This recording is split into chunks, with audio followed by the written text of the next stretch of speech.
Hi everyone, welcome to Live Love Lettering, and hopefully you've purchased the kit, and if you've been on a workshop then you can access this video as well. And it's just a little video I've put together to give you a helping hand in case you can't see me in person, demonstrating how to do the lettering. So in your kit you will have received a nib holder that looks like this, and you will have also received a nib that looks a little bit like this. Mine's obviously not brand new. The first thing you'll need to do is pop your nib into your holder. So you can see, if you just hold that up, that you've got that kind of circle for it to go into. So you're just going to pop your nib into there like that. And make sure you push it down so it's in securely. Okay.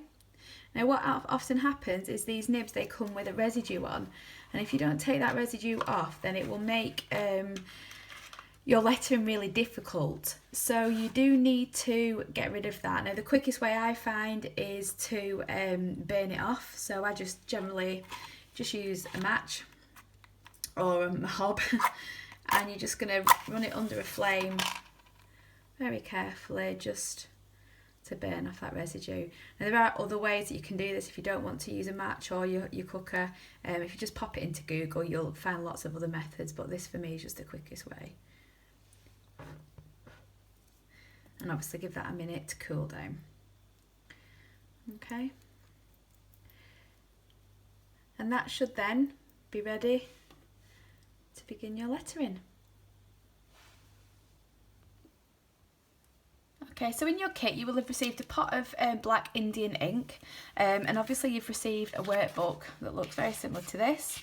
And I'm just going to run you through the basics of the up and down strokes first. I would recommend just doing this on a bit of paper before you start working on your actual strokes and your letters. So you want to dip your nib into your ink. Make sure you don't overload the nib. If you do, you'll find that it kind of splurges out. And obviously that's a bit of a technique that you will get used to, and you'll start to realise how much to include and how much is too much. Okay, so if I can zoom this in, let's see if I can zoom it in. Like that. If you watch me create, as I apply pressure for the downstroke, the nib opens up. Okay, you can see just there how it's opened up and the inks come through. Alright. But if I want a thinner stroke, which is usually an upward stroke, I don't apply pressure. Okay, so downward, apply pressure. That opens the nib up and allows the ink to flow through, and up I release the pressure. So just watch that again. So down, pressure, up, no pressure. Okay, so I would just start by practicing loading the ink into your nib. Down with pressure, up with no pressure. Oh, I've run out of ink again. So you do have to load your nib quite regularly, and up, no pressure. So once you've got that basic motion, we'll then move on to our practice sheets. Okay, so now we're going to move on to our warm-up strokes, and a good calligrapher would continue to practice these even years after they've learned, because it is really important to keep practicing and to keep remembering, the thicker downstrokes and the thinner upstrokes. So I'm going to start with this, and I would encourage you now, once you have your booklet, just to work along these warm-up strokes and use the whole page. So it's down and apply pressure, down, apply pressure. So you're just getting used to that thinner upstroke and a thicker downstroke, and so on.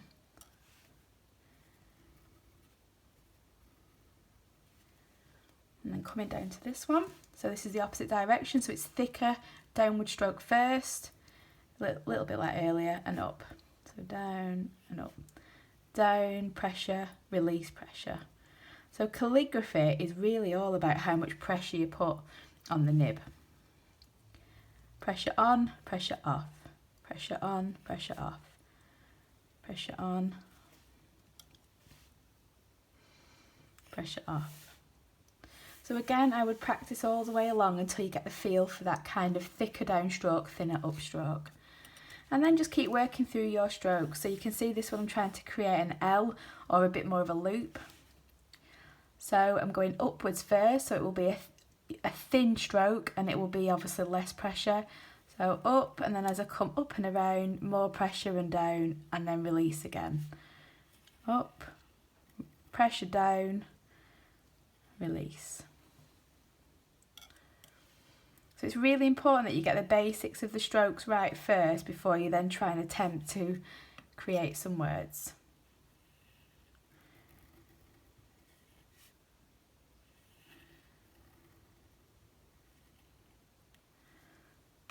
So you can see again, if I just try and get that to zoom in.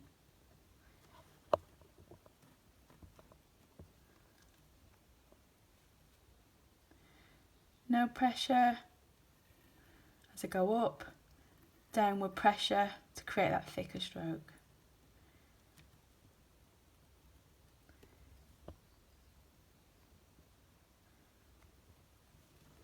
Let's have a try at this. It looks a little bit like a J. So again, similar to this one up here, downward, release and through. Downward, release and through. More pressure and up. So it'd be great if you could then work through your practice sheets until you get that right. So you can see you've got varying amounts of sheets and letter formations in your pack. And then you've got alphabet practice. So you can practice then forming actual letters. And then towards the back of your pack, I've then put together some actual words that you can practice, such as live, love, happy, so some quite common words that you might use. So there's lots for you to be getting on with. And obviously once you've got those basics, you can then move on to trying other things. In the next part of the video, I'm going to be showing you how to do something similar, but using the brush pens that came in your set, which creates a different look. Good luck, and let me see what you do.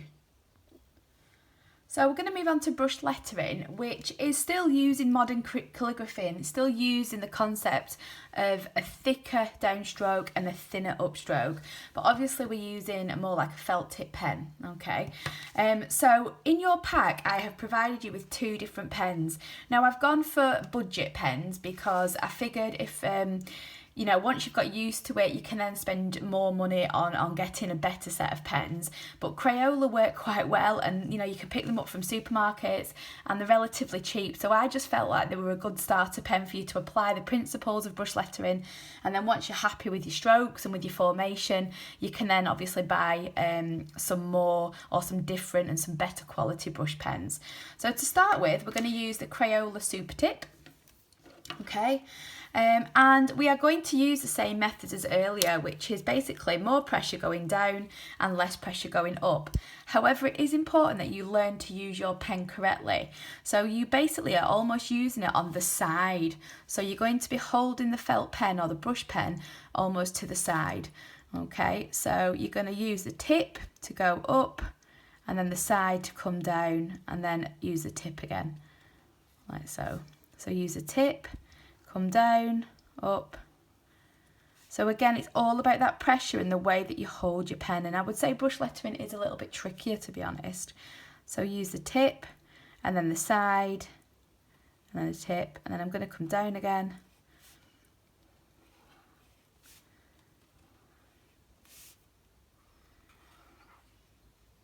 Now obviously once you're used to this and you get a better quality pen, you will get better results, but they're a really nice pen to start with.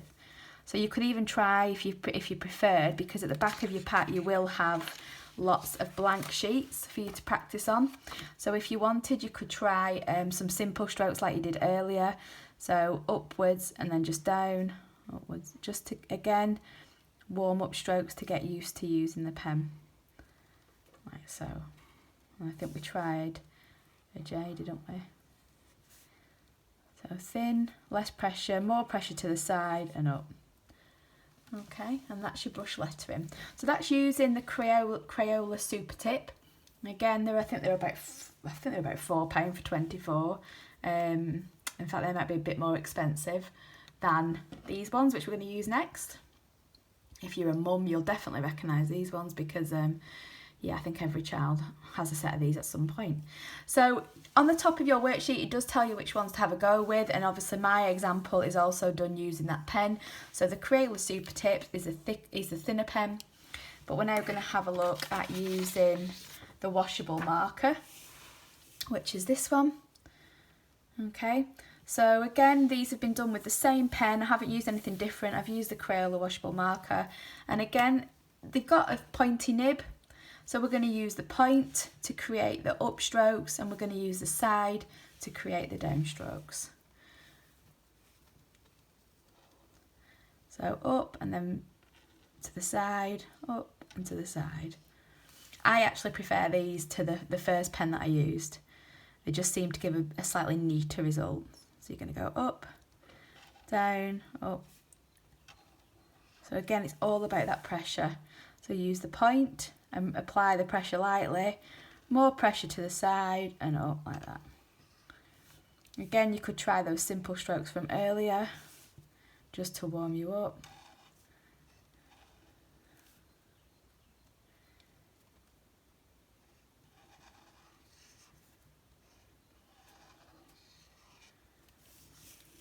And then we'll have a go at this one.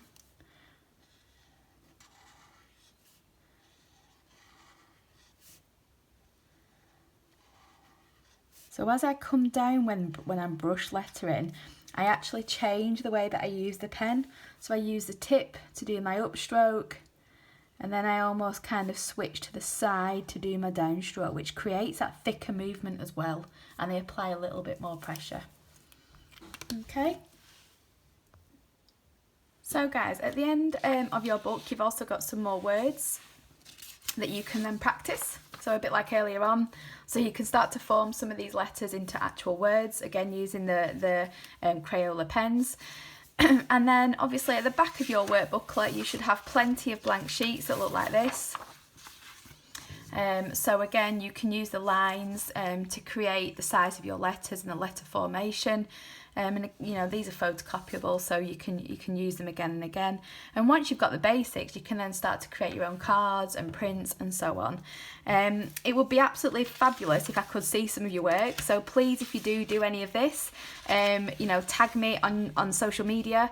So on Facebook, I am Live Love Lettering, all one word, and on Instagram, I am livelove_lettering. And yeah, show me what you get up to. Thanks, guys.